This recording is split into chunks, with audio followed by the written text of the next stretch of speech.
салому дуруди бепоён ба кулли мухлисони барномаи дар шабакаҳои иҷтимоӣ. Фирдавси Хурсанд имрӯз беҳтарин хабарҳои олами варзишро барои шумо мегӯяд. оғоз мекунем.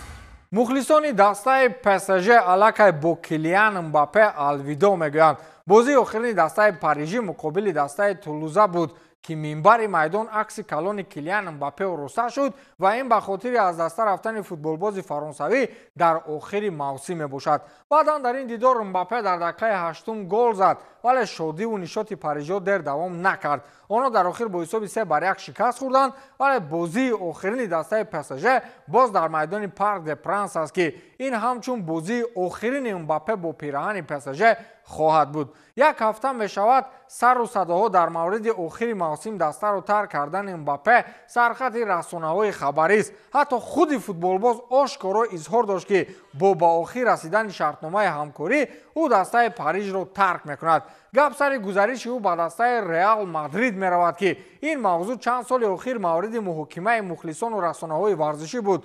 гуфта мешавад ки Мбаппе ба хотири Реал Мадрид пешниҳодоти дастаҳои Премер-лигаи Англияро рад кардааст ва ҳатто маблағҳои ҳангуфти арабҳоро низ қабул накард. дар ин баробар худи дастаи ПСЖ маоши солонаи Мбапперо аз ваъдаҳои Реал зиёдтар пардохт мекард, аммо пеши орзуҳои фаронсавиро чизе гирифта натавонист.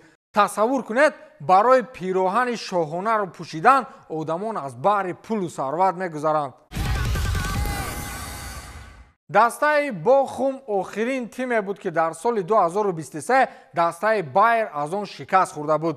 аз он рӯз 351 рӯз сипарӣ шуд ва Байер дигар дар ин 351 рӯз ягон маротиба аз ягон дастаи дунёӣ мағлуб нашуд. акнун дар охирҳои мавсим боз ин ду даста муқобили ҳам қарор гирифтанд ва мухлисон ҳам бар он назар буданд ки Бохум ин мавсим ҳам ягона дастае мешавад ки тими Хаби Алонсоро шикаст медиҳад. футболбозони Байер дар ин бозӣ ба қасди шикасти охирини соли пор яку якбора 5 гол ба дарвозаи Бохум равон карданд ва силсилаи бебохтои худро ба 50 баробар намуданд ки ин дарозтарин мавсими шикаст нахӯрдан дар таърихи футбол унвон дода мешавад. феълан барои дастаи Байер Ливеркузен 3 бозии дигар боқӣ мондааст. 2 бозии финалӣ, яке финали Лигаи Аврупо ва финали Ҷоми Олмон ва як бозии дигар дар доираи даври охирин чемпионати Олмон аст ки дар сурати шикаст нахӯрдан дар ин 3 бозӣ Байер Ливеркузен дар арсаи футбол рекорди мутлақ мегузорад.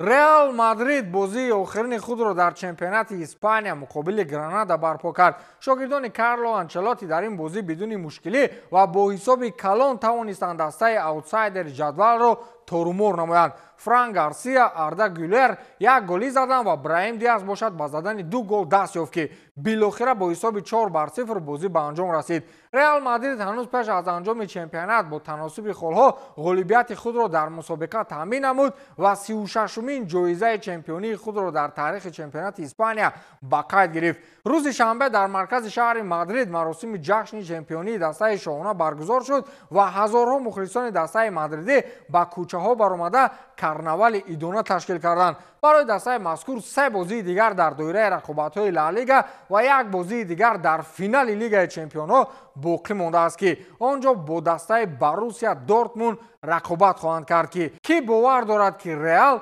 15-умин ҷоизаи Лигаи чемпионҳоро моли худ мекунад. ҳар касе бовар надорад ё одам нест ё аз ин олам нест. Роберт Левандовски туби тиллоӣ мегирад. ана бале, туби тиллоии ҳақиқӣ. ин ба хотири он аст ки полшагиро замоне барои гирифтани ин ҷоиза ноадолатӣ карданд ва маҷаллаи Франс Футбол боварии аксарияти мухлисон ва ниҳодҳои футболиро аз даст дод. роберт бо дастаи Бавария дар соли 2020 номзади асосӣ барои гирифтани туби тиллоӣ буд. ӯ бо дастаи Мюнхенӣ дар тамоми мусобиқаҳо ғолиб ва дар 47 бозӣ 55 гол ба самар расонид. аммо он вақт супоридани туби тиллоиро ба хотири пандемияи коронавирус қатъ карда буданд. ҳамин хел дигар кор монд ва заҳматҳои Левандовски аз ҷониби Франс Футбол кадр карда нашуд. акнун баъди 4 сол маҷалаи франс футбол дар мавриди барқарор кардани адолат фикр мекунад. сабаби асосии ба адолатпарварӣ рӯ овардани маҷалаи мазкур баъди 4 сол ин чӣ гунае гуфтем коста шудани эътибори ин ниҳод аст ки аксарияти мухлисон дигар ба он бовар надоранд. гуфта мешавад ки ҳамчунин аз болои маҷалаи мазкур таҳқиқотҳои ҳуқуқӣ оғоз гардидааст. мақомоти судӣ бар он бовар аст ки соли 2021 маҷалаи мазкур ё ба амалҳои коррупсионӣ даст задааст ё тавассути фишор аз ҷониби псж ҷоизаи туби тиллоиро ноадолатона ба месси доданд ки ҳамон вақт номзади асосӣ левандовски дониста мешуд. аз ин рӯ раҳбарияти маҷалаи фаронсавӣ нисбати обрӯву эътибори франс футбол сари мизи машварат нишастанд ва ба хулосае омаданд ки роберт левандовски ҷоизаи туби тиллоӣ тақдим намоянд. баъди 4 сол туби тиллоӣ додан монанди он аст ки мардум кайҳо аз вайберу имо ба ватсапу телеграм гузаштанд, лекин ту нав аз майлаген сар мекунӣ.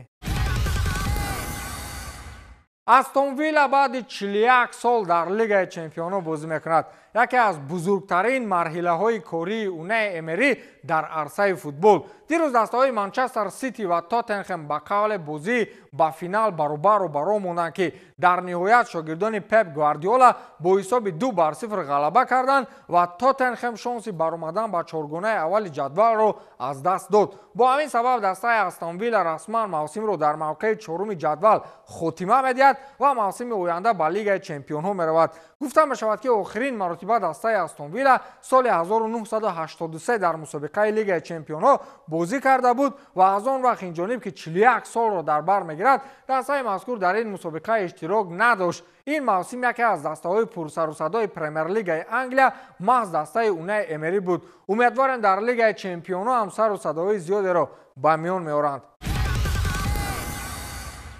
вақте ки душман ба дӯст мубаддал мегардад. ҳама медонанд ки дастаи арсенал бо тоттенхем солиёни зиёд душмании ошкоро доштанд ва дербии онҳо яке аз пуршиддатарин бозиҳои премер-лигаи англия унвон дода мешуд. дирӯз тақдир он гунае ин ду душманро рӯбарӯи ҳам қарор дод ки ҳайрон мешавӣ. тамоми мухлисони арсенал пираҳани дастаи тоттенхемро ба бар карданд ва сарсупурдатарин мухлисони дастаи тоттенхем хотспур маҳз дилбохтагони арсенал буд. дар сурати ғалабаи тоттенхем бар манчестер сити дастаи арсенал дар садри ҷадвал боқӣ мемонд ва имкони чемпионшавиаш таи 90% кафолат дода мешуд. ҳатто месуд озил легендаи арсенал пеш аз рақобат навишт ки тоттенхем ба пеш. агар тоттенхем дар ҳамин бозӣ шикаст нахӯрад, ман ҳеҷ гоҳ дигар онҳоро масхара намекунам. ваъда медиҳам, гуфтааст месуд озил. арсенали ормонӣ ин сол ҳам шонси чемпиониро аз даст дод. барои чемпион шудани арсенал ду роҳ вуҷуд дорад. ё аз премер-лигаи англия ба лигаи олии тоҷикистон мегузаранд, ё дағал карда гӯем интизор мешаванд ки кай гвардиола мемурад. ба ҳамин тамом, то дидори навбатӣ, хайр.